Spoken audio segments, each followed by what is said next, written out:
Assalamualaikum warahmatullahi wabarakatuh. Saya Aulia Rahma Arthur dengan NIM 0520180021 dari jurusan Arsitektur Fakultas Teknik Sipil dan Perencanaan Universitas Trisakti. Saya ingin mempresentasikan tentang arsitek Frans Houben. Frans Houben lahir pada 2 Juli 1955, adalah arsitek yang berasal dari Belanda. Dia lulus dengan predikat cum laude dari Delft University of Technology. Frans Houben adalah mitra pendiri dan direktur kreatif Kemennu.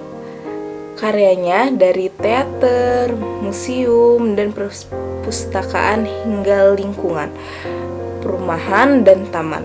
Sehingga desain didasarkan pada pengamatan orang, lokasi, budaya, dan iklim. Karya-karya yang dipilih termasuk perpustakaan teknologi Universitas Delft, teater perpustakaan Kongres La Loggia di Spanyol, perpustakaan Birmingham di Inggris, dan di sini saya ingin mengilustrasikan tentang Library of Birmingham karya arsitektur Frans Houben. Konsep desain pada bangunan Library of Birmingham adalah keyakinan bahwa perpustakaan adalah katedral baru kota. Visi People Meccano untuk Library of Birmingham adalah menciptakan istana rakyat, ruang yang mengundang dan menginspirasi untuk segala usia, budaya, dan latar belakang. Bangunan komunitas nyatanya juga menciptakan ruang publik terbuka.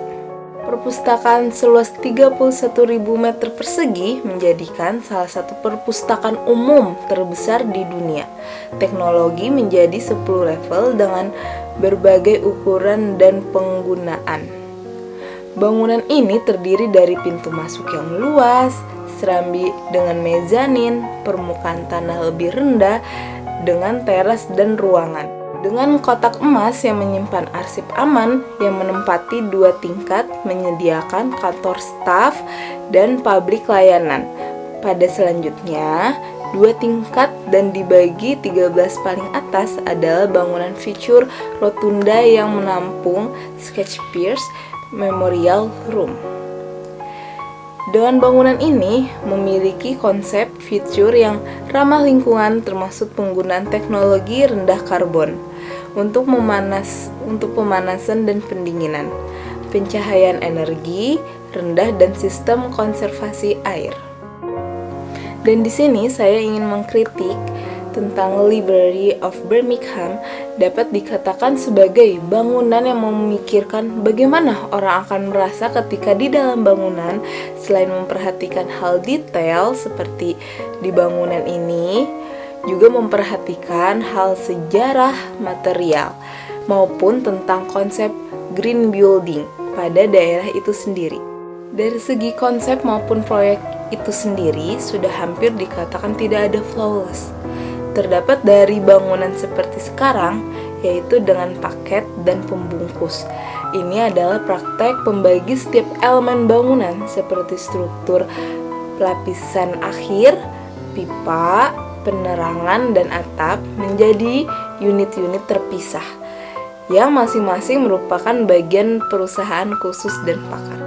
Mereka dikumpulkan bersama untuk membuat bangunan yang kemudian diberi eksterior dekoratif. Jika arsitektur secara tradisional tentang sintesis, tentang penyusunan bagian-bagian untuk membuat kesatuan yang utuh, sekarang tentang perakitan. Ini juga mendorong masyarakat untuk menjelajahi, menaiki eskalator, melintas level, dan keluar ke teras berlandscape yang dimaksud untuk menggemakan apa yang Houben sebut sebagai bukit lunak di sekitar Birmingham, dan transisi yang tak terduga dari rendah ke tinggi, persegi ke bulat, statis ke dinamis memang menciptakan kejutan yang Houben harapkan. Sayangnya, seluruh pengalaman ruang melalui pendekatan publik belum ditemui dengan baik. karena terhalang oleh instalasi bentang kayu yang tidak ada hubungannya dengan kemegahan neon yang ada di atas. Gambar sensasional Meccano yang terkenal menunjukkan bagaimana tingkat bawah dan mezanin bergabung dengan ruang masuk sebelum menyalurkan pelanggan ke tingkat atas yang lebih formal. Dapat dilihat dari gambar yang di samping sini. Dengan bentang kayu yang terdapat pada bangunan interior, tidak ada hubungannya dengan neon yang berada di atas.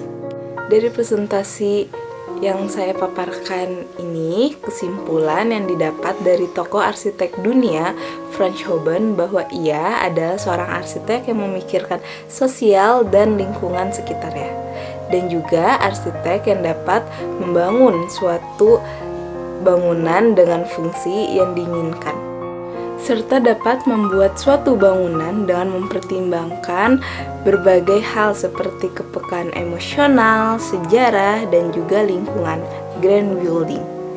Dia tidak ingin hanya menjadi arsitek yang intelektual dan hanya memikirkan bagaimana visual yang bagus tanpa memikirkan suasana yang dibuat atau membuat sebuah emosional pada bangunan. Ini merupakan hal yang sulit dilakukan dan hanya beberapa arsitek yang mampu melakukan hal seperti ini.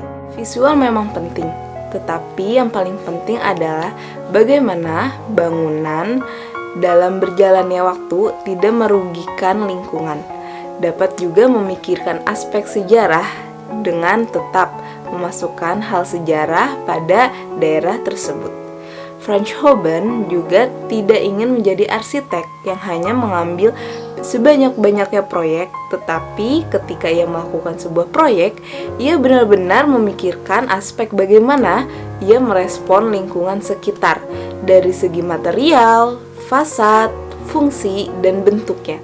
Seperti pada proyek Library of Birmingham yang memang sudah mendapatkan banyak sekali penghargaan. Sekian presentasi yang dapat saya sampaikan. Saya mengucapkan syukur senantiasa. Saya panjatkan kehadiran Tuhan Yang Maha Esa yang telah memberikan nikmat kesehatan sehingga saya dapat menyelesaikan presentasi tugas sejarah arsitektur dunia ini.